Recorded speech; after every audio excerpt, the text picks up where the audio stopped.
Camila Reyes felt it before she saw it. A small, hard knot buried inside the bridal bouquet's wire spine, exactly where no wire should ever thicken. Her fingers had built 1,000 bouquets. She knew the weight of every stem, the give of every floral wire, the way a rose's cut length should balance in her palm. This one didn't balance.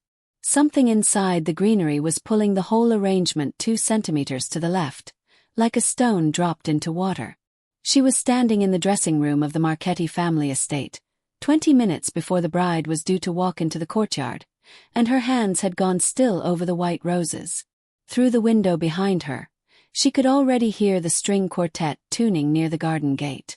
Guests in dark, expensive suits were filing toward rows of white chairs framed by hedges that had taken 3 gardeners a week to trim. Somewhere past them, armed men in unmarked jackets stood at the tree line, the way they always did at Marchetti events. Men Camila had learned, over 3 years of working for this family, never to look at directly. Today they seemed, if anything, more relaxed than usual, chatting quietly among themselves, utterly unaware of what was resting inches from Camila's fingers. The dressing room smelled of lily pollen and the bride's perfume, a warm, sweet mix that should have felt like celebration and instead made Camila's stomach tighten with every passing second. Outside, the sun had reached that particular golden angle it always found in late afternoon weddings, throwing long shadows across the lawn that would have looked beautiful in any photograph, if nothing else had been wrong. She turned the bouquet slowly under the light, searching the stems the way her father used to search a broken vase for the crack no one else could find. Near the base, hidden beneath a wrap of satin ribbon, one wire had been split and rebound around something small and rigid. Not floral wire. Something colder. Her breath caught. Outside, a child's laugh rang out somewhere near the reception tent, probably one of the younger cousins chasing something across the lawn, and for a strange half-second Camila thought of Mateo, waiting for her back at the shop with his homework spread across the counter, trusting that she'd come home before dinner the way she always did. She pushed the thought away and made herself focus. She peeled back a single centimeter of ribbon with her fingernail, just enough to see a sliver of matte black casing and the faint glint of a tiny antenna coil. It wasn't a decoration. It wasn't anything a florist would ever put there. Someone had hidden a tracking device inside the bride's bouquet, and in 19 minutes, that bouquet would be carried straight into the middle of the Marchetti family's courtyard, past 100 armed men who had no idea to look for it, past the Don's own brother, past the bride herself. Camila's pulse hammered against her ribs. She had exactly 2 choices, and neither one was safe. Stay silent and hand over a flower arrangement that might be leading someone toward disaster, or speak up in a house that had never once asked for her opinion on anything beyond centerpieces. She thought of her father, the way he used to hold a stem up to the light before he ever trusted it in an arrangement. A florist who ignores a wrong feeling in her hands isn't worth hiring. He told her more times than she could count. She had never once had to test whether she believed him. She believed it now with her whole chest. Down the hall a door opened. Heels clicked against marble, quick and certain. "Camila!" the bride's assistant called. "They're ready for the bouquet." Camila looked down at the roses in her hands, at the tiny black shape hidden inside them, and understood that whatever she chose in the next 60 seconds would decide who reached that courtyard alive. She thought of every guest already seated in those rows of white chairs, Elisa's grandmother in the front, the Calloway family's youngest cousins fidgeting near the aisle, Dante himself somewhere near the altar in his dark suit, utterly unaware of what was being carried toward him. None of them knew. None of them had any reason to look twice at a bouquet of white roses. The string quartet outside shifted into the opening bars of the processional. 3 years earlier, Camila had inherited 2 things from her father: a flower shop on the corner of Alder and 9th, and a single quiet client relationship with a family everyone in the neighborhood referred to only as the Marchettis, in the same careful tone people used for weather that might turn violent. Her father had built floral arrangements for the family for over 2 decades.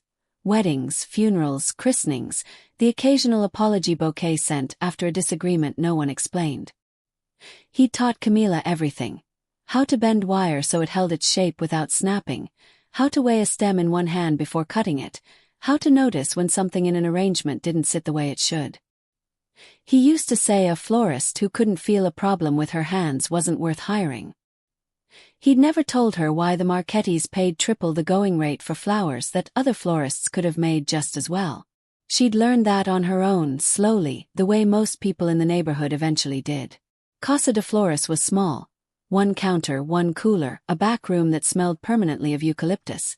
But it was hers, and it was the only steady income supporting her and her 10-year-old nephew Mateo, since her sister had passed and left her the only family either of them had left. The Marchetti contract alone covered nearly a third of the shop's yearly income. Losing it wouldn't just be a disappointment. It would mean falling behind on rent, on Mateo's school fees, on the quiet promise she'd made to raise him the way her sister would have wanted. Every morning before the shop opened, Mateo helped her sort the cooler, stripping thorns off rose stems while he told her, in exhaustive detail, about whatever he was learning in school that week. He never asked where the Marchetti money came from, and she never explained it, but she suspected he understood, in the vague way 10-year-olds understand most adult things, that the flowers for the big house on the hill mattered more than any of her other clients. He'd once asked if the people there were dangerous. She'd told him they were customers, the same as anyone else, and left it there. She could not afford to be wrong about anything involving this family. She also could not afford to stay quiet if she was right. Dante Marchetti had taken over as head of the family 2 years ago, after his father's health forced a quiet retirement to the coast. He was younger than most people expected a Don to be, and colder in exactly the way that made people underestimate how careful he was. He ran meetings like a surgeon ran an operating room. Precise, economical, uninterested in anyone's opinion who hadn't earned a seat at the table first. Camila had delivered flowers to his estate a dozen times and exchanged perhaps 40 words with him in total. What she had noticed in those 40 words was that Dante trusted very few people completely, and the ones he did trust, he trusted without question.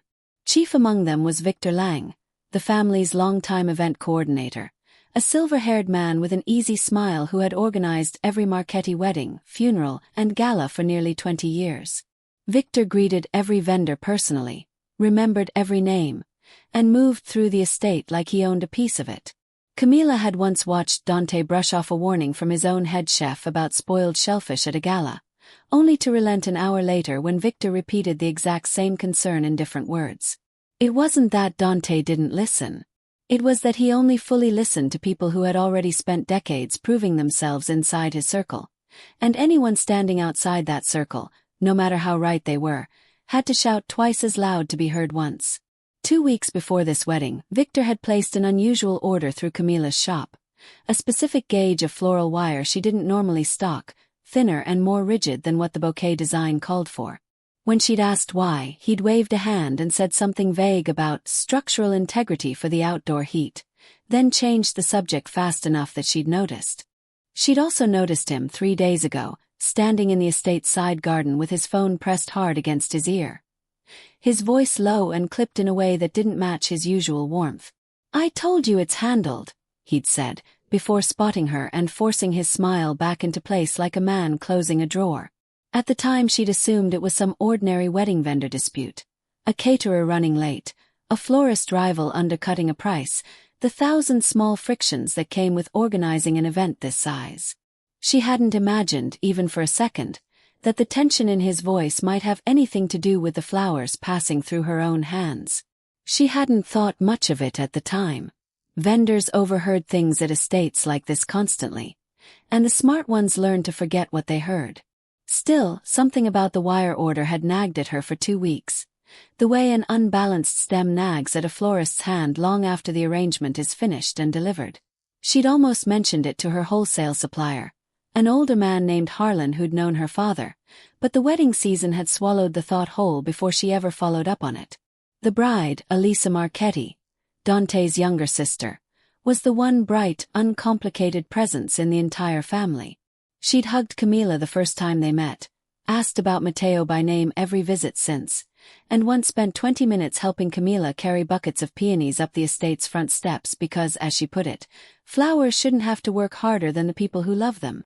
Elisa was marrying Giovanni Calloway, the son of an allied family from 2 states over, in a wedding meant to formalize a fragile peace between two organizations that had circled each other warily for a decade. 2 months earlier, when Camila had mentioned offhand that Matteo's school was cutting its art program, Elisa had shown up at the shop the following week with a box of second-hand watercolor supplies for him, no explanation offered beyond, "I saw them and thought of him." It was a small thing. It was also more genuine kindness than Camila had received from most of her paying customers combined, and it had quietly earned Elisa a place in Camila's chest that had nothing to do with contracts or money. Camila had built this particular bouquet with more care than any other in her career, precisely because it belonged to someone who had never once made her feel small. Now she stood in the dressing room with that same bouquet in her hands, feeling the wrongness in its structure, and understood, with a certainty that made her stomach fold in on itself, that she could not simply hand it over and walk away. "Camila," the assistant said again, closer now, stepping into the doorway. "Elisa needs the bouquet. They're lining up." Camila's mind moved fast, the way it did when a bad stem threatened to collapse an entire arrangement mid-delivery. She had seconds, not minutes. "1 second," she said, keeping her voice level. "There's a loose wire near the base. It could snag her dress. Let me fix it." The assistant hesitated, glanced toward the hallway where the music was building, then nodded and stepped back out to check on the bride's train.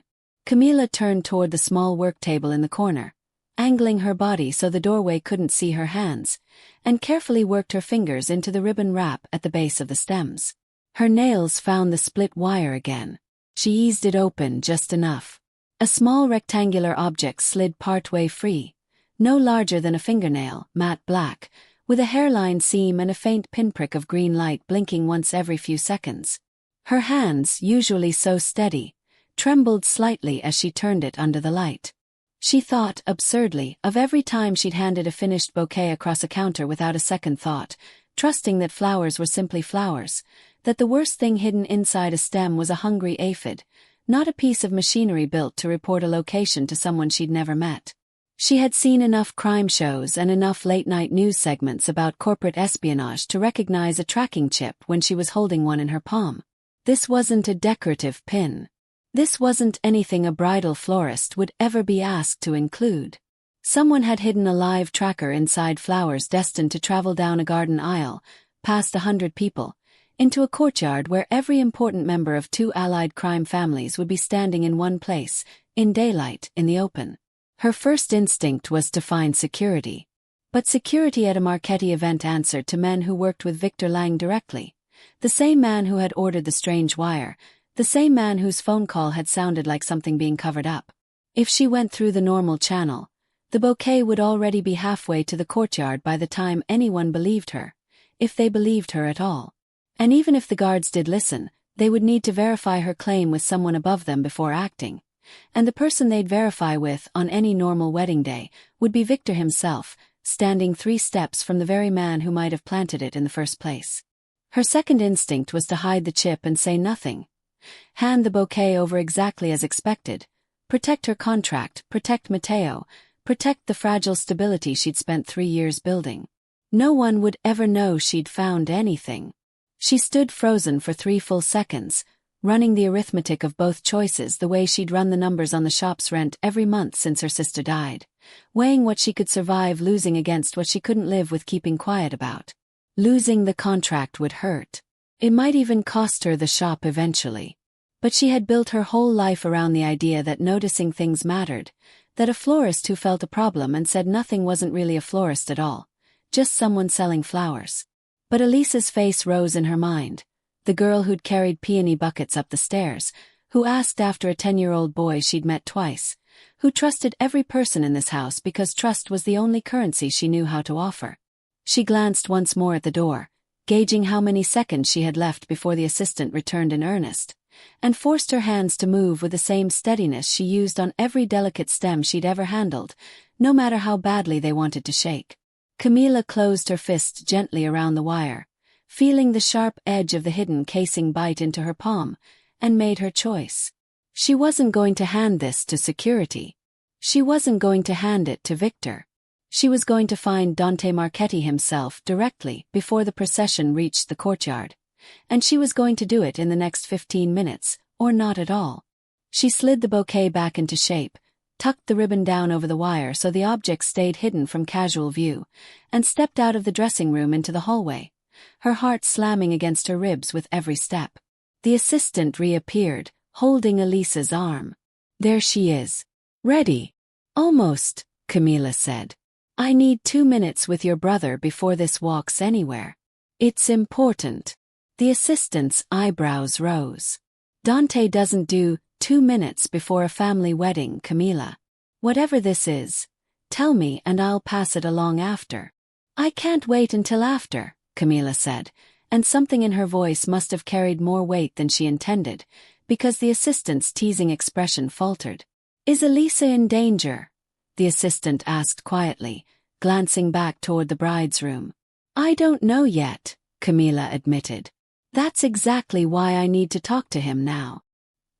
"He's going to make an exception," Camila added, and walked toward the garden entrance before she could talk herself out of it. Behind her, the string quartet reached the final bars of the introduction, and somewhere near the front of the estate, doors were already opening onto the aisle.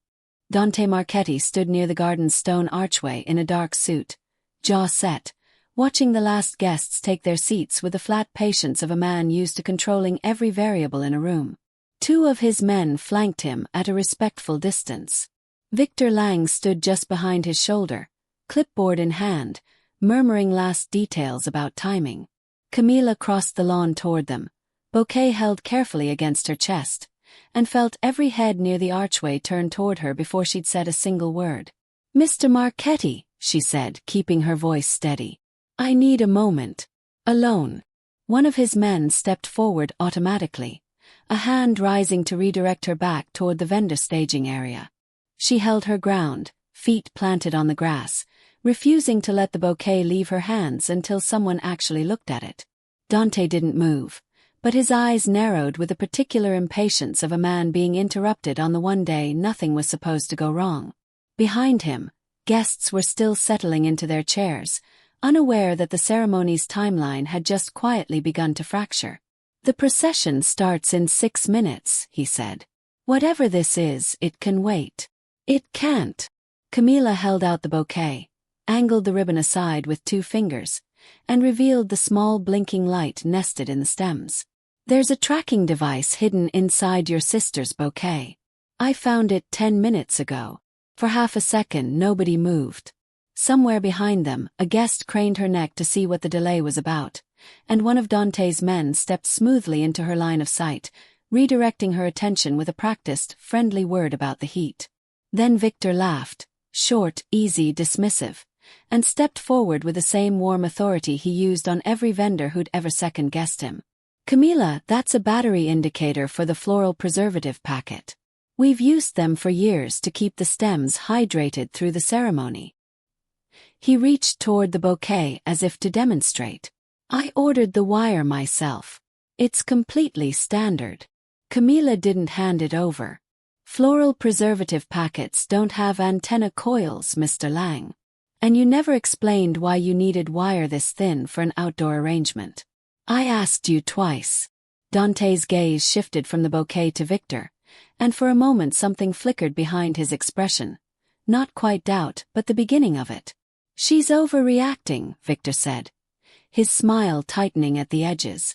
"It's her first high-pressure wedding season with us. Wire tension makes people see things that aren't there." "She's clearly nervous," Victor added, turning to Dante with the easy, practiced tone of a man who had smoothed over 1,000 small crises before. "Big families make people jumpy on wedding days. I'd hate for us to delay the ceremony over a misunderstanding." "I've delivered flowers to this family for 3 years," Camila said, her voice rising just enough to carry. "I have never once come to you with anything that wasn't real, Mr. Marchetti. I'm not asking you to trust me over a man you've known for 20 years. I'm asking you to look at what's in my hands before your sister walks 100 feet with it." Dante studied her for one long second, then reached out and took the bouquet himself. He turned it under the archway light exactly as Camila had, found the ribbon wrap and pulled it back. The small black chip sat exposed against the white petals, its light blinking steadily. Victor's easy expression cracked, just slightly, just long enough for Camila to see it, the flicker of a man watching a lie run out of road. "Get my security lead," Dante said quietly, without looking away from the chip. "Now." While one of his men moved toward the estate, Dante turned to Camila. "Where did this wire come from?" "Your florist supplier, my supplier," Camila corrected herself. "Reyes Wholesale, 3 blocks from my shop.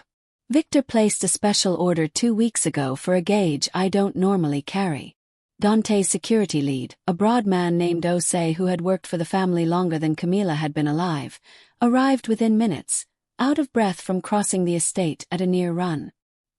He took one look at the object in Dante's palm and his professional calm settled over him like a coat, even as his eyes flicked once, sharply, toward the tree line at the edge of the property. He turned the chip over in gloved hands under better light, careful not to disturb whatever mechanism kept it transmitting. He scanned a small serial number etched into its casing against a device on his phone, his expression darkening with each passing second. "This isn't off-the-shelf hardware," Osei said finally.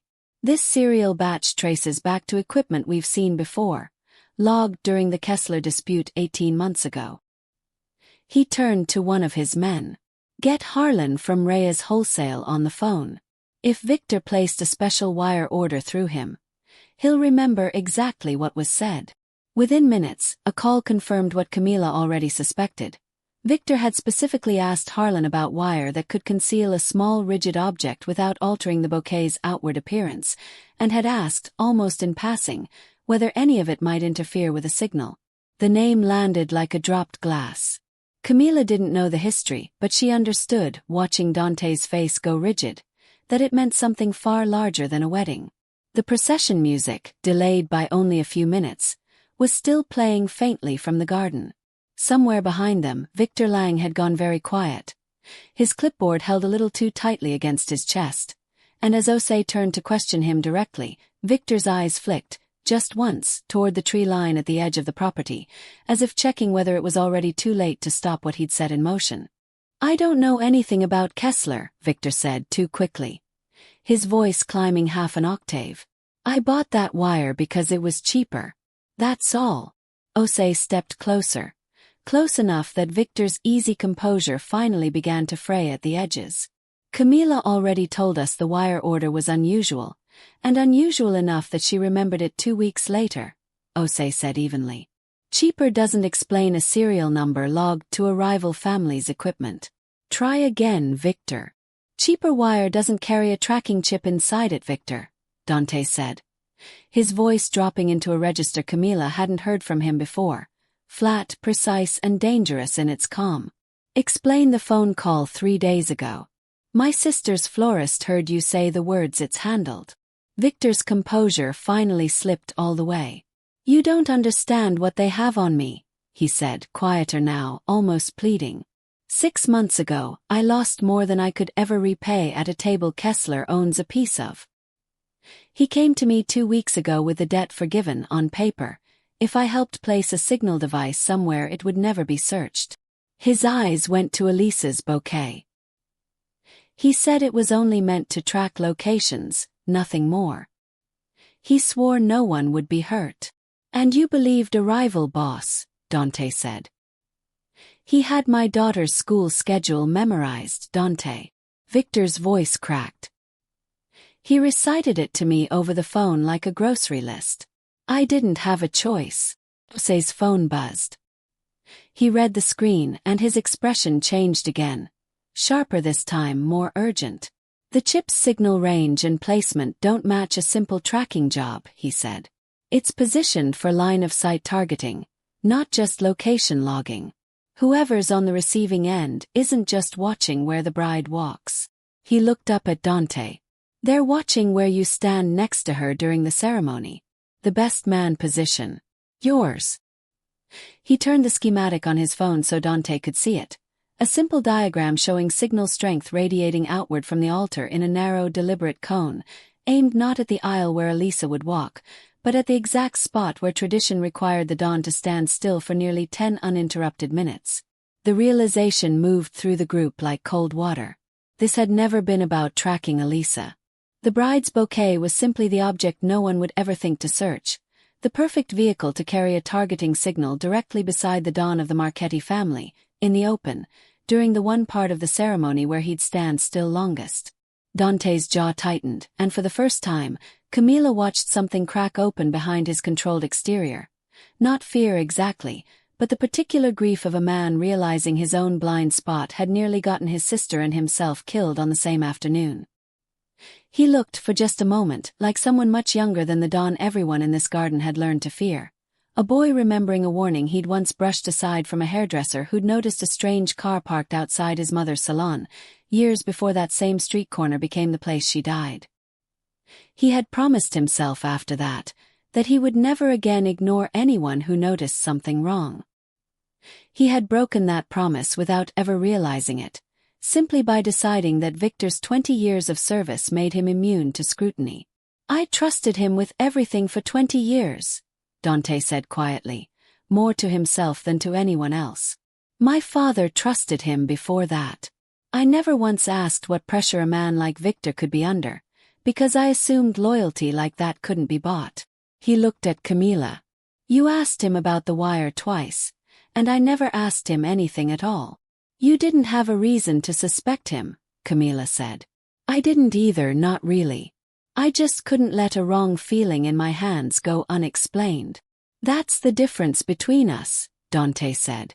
"You noticed the feeling was wrong and acted on it immediately. I've spent 2 years training myself to ignore anything that didn't come from inside this house." Camila didn't answer immediately. For a brief, unsteady moment, doubt crept in. What if exposing this now, in front of 2 families trying to build peace, only destroyed the wedding regardless of whether an attack ever came? What if the safest thing for everyone, including Elisa, was to quietly cancel the entire ceremony and let the truth stay buried along with the chip? But she understood, watching Dante, that this wasn't the moment for comfort or for retreat. It was the moment for clarity. "The procession is still delayed by only a few minutes," she said instead. "If we stop it now, in front of everyone, whoever is waiting to receive that signal will know the plan failed and disappear before anyone can trace them back to Kessler. If we let it appear to continue, we control when and where the danger actually reaches the courtyard," Osei finished, nodding slowly. Dante looked toward the garden, where guests were beginning to murmur at the delay, where Elisa stood just out of earshot in white, unaware that the flowers in her hands had nearly carried a death sentence toward the man walking her down the aisle. "If we do this wrong," Dante said, "my sister walks into a courtyard with an active target sitting 3 feet from her, and it's real people with real guns, not a theory." "If we do nothing," Camila said, "the same thing happens anyway, except no one's ready for it." Dante exhaled once, the closest thing to hesitation Camila had seen from him all afternoon, and made a decision that would put every choice from this point forward into her hands as much as his. "Then we don't stop the wedding," he said. "We change where it ends." Osei was already moving before Dante finished the sentence, murmuring instructions into a small radio clipped inside his jacket, calling for a quiet repositioning of guards and a discreet adjustment to the reception layout that no guest would ever notice as anything other than an afternoon accommodation for the heat.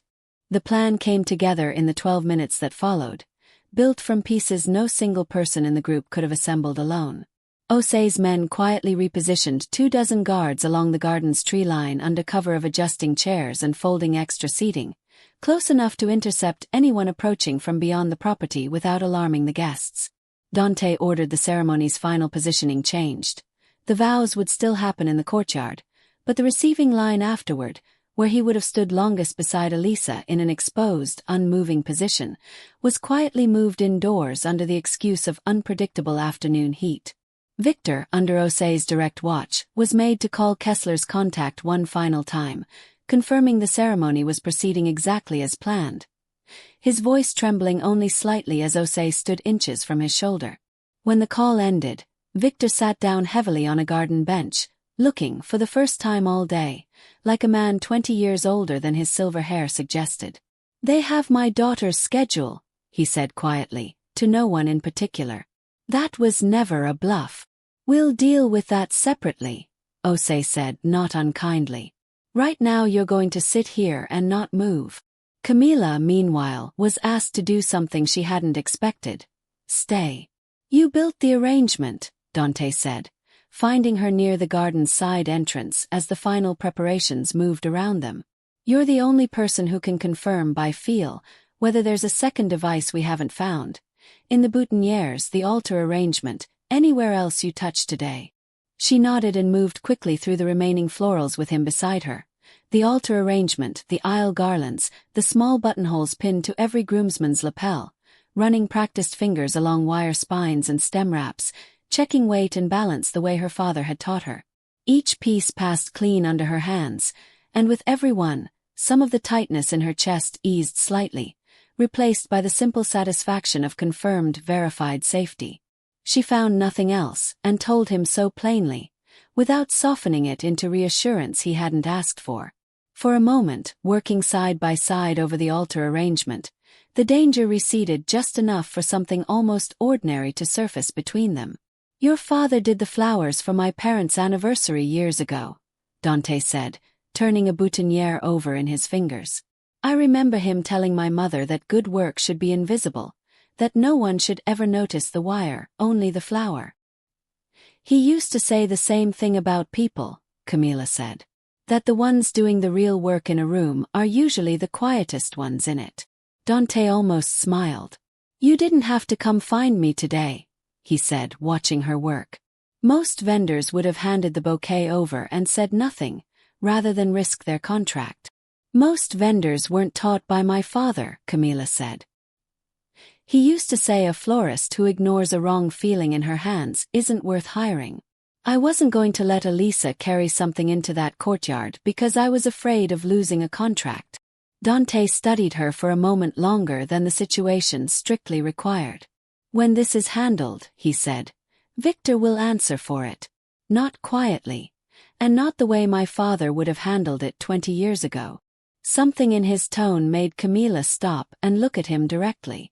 What does that mean? It means I want him removed, exposed, and stripped of everything he has access to, Dante said. It does not mean I want a body in my sister's garden on her wedding day. Camila held his gaze. Then no executions in the courtyard. Not today, not because of this. Elisa doesn't get to remember her wedding as the day someone died in front of her.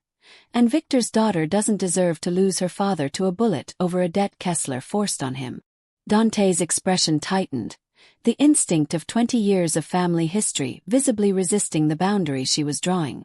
My father would have handled this before the sun went down, he said quietly, and no one would have asked questions about it after. Your father isn't the one standing in this garden, Camila said. You are. And you get to decide what kind of story your sister tells about her own wedding for the rest of her life. He held her gaze a long moment, something shifting behind his eyes. Not defeat exactly, but the particular discomfort of a man realizing an old habit no longer fit the person he wanted to become. Finally he nodded once. Agreed. Exposure and consequence. Not blood. It cost him something to say it. Camila could see that plainly. And she recognized, watching him accept it anyway, the first real change in a man who had spent his whole life believing control and violence were the same tool. 10 minutes later, Ose's men intercepted a recorded call between Victor and a voice matching prior intelligence on Silas Kessler, confirming the arrangement in Victor's own words, along with the exact signal frequency the chip was broadcasting on, evidence that would outlive today's ceremony and reach further than anyone standing in this garden. The music started again, softer this time, cueing the true procession. Elisa stepped toward the aisle, bouquet in hand, utterly unaware of everything that had shifted in the last 20 minutes to protect her, and toward a courtyard where the trap, unknowingly for its architects, was no longer waiting for an unguarded target. The procession moved down the garden aisle exactly as planned, string quartet rising, guests turning in their seats, Elisa radiant beside her father's old friend who walked her forward in place of a father too frail to travel. Nothing in the ceremony's rhythm suggested anything had changed, which was precisely the point. Camila's own pulse hadn't slowed since the garden entrance, but she kept her expression neutral. Her hands folded in front of her the way she'd been taught to stand at every wedding she'd ever worked, invisible and useful at once. Somewhere beneath the calm surface of the ceremony, 24 armed men were holding positions no guest would ever notice, and one recorded phone call sat waiting on José's phone like a loaded argument no one had made yet. Dante stood at the altar beside Giovanni, but not in the exposed, unmoving position the signal had been calibrated for. José's men held the tree line, invisible to the guests, watching for any motion beyond the property's edge. Victor stood near the back, flanked at a careful distance by two of José's men. His composure held together by nothing but fear of what came next. Camila stood just off the aisle's edge with the family's event staff, close enough to see everything, and it was there, scanning the tree line out of old habit, the way her father used to scan a room before ever trusting it, that she saw movement where there shouldn't have been any. A brief, deliberate glint near the far hedge, gone as quickly as it appeared. She didn't wait for permission. "Something's moving past the east hedge," she said, low and urgent, to the nearest guard, who relayed it instantly through an earpiece to José. Within seconds, two of José's men moved quietly toward the tree line, and Camila watched Dante's eyes flick toward her once, registering the warning without breaking the ceremony's rhythm, trusting her observation without needing it explained twice. The vows continued for another 30 seconds. Long enough that Camila found herself holding her breath through Elisa's half of them, watching the hedge line instead of the altar. José's men closed the distance low and fast, moving through the tree shadow the way people move when they've rehearsed exactly this kind of silence before. They apprehended a single armed man positioned exactly where the chip's signal would have pointed a rifle scope, had the ceremony proceeded on its original layout. He was disarmed and restrained without a shot fired, hustled back through the hedge and out of sight before most of the guests had even registered the brief commotion at the tree line as anything more than a groundskeeper chasing a stray dog. But Victor, watching from the back, understood immediately what the silence meant, that his plan had failed completely, and that failure now had a name attached to it. He tried to move toward the estate's side gate, quiet and controlled, the practiced exit of a man who had spent 20 years learning how rooms like this worked. For a moment, Camila almost pitied him, a man who had built 2 decades of trust only to unravel it in a single afternoon out of fear for his own daughter. But pity didn't change what he'd been willing to risk, or who might have paid for it. José's men stepped into his path before he'd taken 3 steps. The ceremony paused as heads turned. Elisa, halfway through her vows, looked back in confusion. Dante stepped forward and raised a hand, not toward violence but toward stillness, and then nodded once to Camila, giving her, in front of the entire assembled families, the one thing she hadn't asked for and hadn't expected: the floor. "Some of you know Victor Lang has organized every event this family has held for 20 years, Dante said, his voice carrying clearly across the courtyard. "Today, he placed a tracking device inside my sister's bouquet, under pressure from Silas Kessler, intended to guide an attack against this ceremony. That attack has been stopped. The man responsible for aiming it has been apprehended. But I want the person who found it to speak, because without her, none of us would be standing here." A murmur moved through the seated guests, some rising halfway out of their chairs, uncertain whether to be afraid or simply confused. Elisa, still holding her bouquet, looked between her brother and the florist she'd hugged a dozen times over the past year, waiting for an explanation that made sense of a wedding day that had suddenly turned strange. Every eye in the courtyard turned to Camila. She stepped forward, keeping her voice steady despite the sudden weight of 100 stares. "I build flowers for a living," she said. "I know what a bouquet is supposed to feel like in my hands, and this one didn't. I could have said nothing. I nearly did. But Elisa has never once treated me like someone whose voice didn't matter in this house, and I wasn't willing to let silence be the reason something happened to her, or to anyone standing here today." She looked toward Victor, held down now by 2 men who had once treated him as an equal. Victor made a choice under threat, and it was still the wrong one. But the man who forced that threat on him is the one who built this entire trap, and he should answer for it as much as Victor does. José confirmed, quietly but clearly enough for those nearby to hear, that the recorded call implicating Kessler had already been passed to contacts who would ensure it reached the right authorities, not as an execution order, but as evidence that would freeze Kessler's operations and expose his methods to people with far more reach than one family's private justice.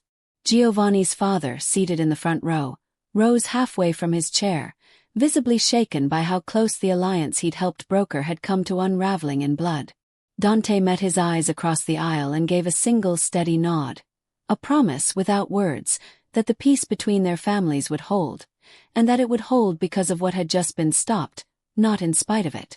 Victor was led away, not toward violence, but toward a reckoning that would cost him his position, his access, and his freedom, while his daughter, at Camila's insistence and Dante's reluctant agreement, would remain untouched by any retaliation the family might once have considered automatic. The ceremony resumed 20 minutes later, delayed but intact, Elisa's vows completed under a courtyard that was, for the first time all day, genuinely safe. 3 weeks later, Casa de Florist received a new standing contract from the Marchetti family. Not smaller, as Camila had feared it might become once the danger passed, but larger, with new terms Dante insisted on personally. Every future arrangement would be checked by an independent security consultant before delivery, and every vendor working close to the family would be given a direct line to Dante's office, bypassing any single coordinator's control. No one should ever have to choose between speaking up and keeping their contract, he told her, standing in her shop's doorway on a Tuesday afternoon with no wedding, no crisis, and no reason to be there except that he'd wanted to see it for himself. Victor Lang was never harmed. He was quietly removed from every position of trust he'd held, his access stripped, and the evidence against Kessler's extortion handed to authorities the Marchettis maintained careful distance from, enough that Kessler's operation folded under scrutiny within 2 months, without a single shot fired by anyone connected to the wedding. Victor's daughter finished the school year without ever learning how close her father had come to losing everything, protected by the same boundary Camila had insisted on in the garden that day. Jose told Camila once, months later, that in 20 years of working Marchetti events, he'd never seen a threat like that one resolved without a funeral attached to it. He said it like he was still getting used to the idea that it was possible. Elisa and Giovanni's wedding was completed properly a month later, in the same courtyard, under new security no guest ever noticed, and Elisa hugged Camila afterward the same way she always had, without knowing or needing to know just how much her florist had done to make that hug possible. Dante changed slowly, not dramatically. He began asking questions of people he'd never asked before. Kitchen staff, drivers, the wire supplier 3 blocks from Camila's shop. Small habits of a man learning that loyalty earned through fear had nearly cost him everything, and that trust given freely to the right people was worth building from scratch.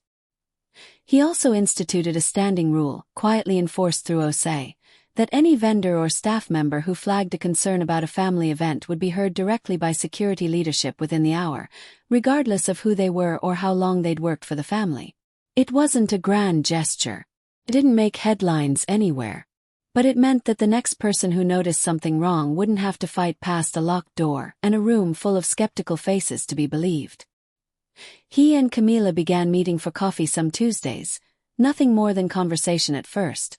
About Mateo's schoolwork, about her father's old floral techniques, about the parts of running a family business that had nothing to do with danger at all. She learned that he read more than anyone would expect from a man in his position, and that he'd once wanted, briefly, as a teenager, to study architecture before his father's illness pulled him into the family's affairs instead. He learned that she still kept her father's wire cutters in the same worn leather roll he'd used for 30 years, and that she sharpened them herself every few months out of a stubborn refusal to let anyone else touch them. When Dante offered once to have his people quietly cover a repair bill for her shop's aging cooler, Camila refused, and he didn't push. It was a small boundary, but it mattered, and he respected it the same way he'd learned to respect the one she'd drawn in the garden. Neither of them called it romance yet, but there was a quiet, growing ease between them that hadn't existed before, built the same way Camila built every good arrangement, slowly with attention, testing each piece before trusting it to hold weight. Mateo, for his part, had taken an immediate and vocal interest in whether the flower boss man would be coming by again, and Camila had learned to answer only that they were friends, which was true, and which was also, she suspected, only true for now. Elisa, once she learned the full story months later, insisted on framing a single dried rose from her original bouquet alongside a handwritten note thanking Camila, not for saving her life, though it had, but for treating her like someone worth protecting long before anyone gave permission for that kind of courage. The lesson in all of it was simple, though it had taken a wedding, a hidden chip, and a courtyard full of danger to prove it. Real protection doesn't come from the person with the most power in the room. Comes from someone willing to speak the truth before anyone gives them permission to. So here's the question worth sitting with.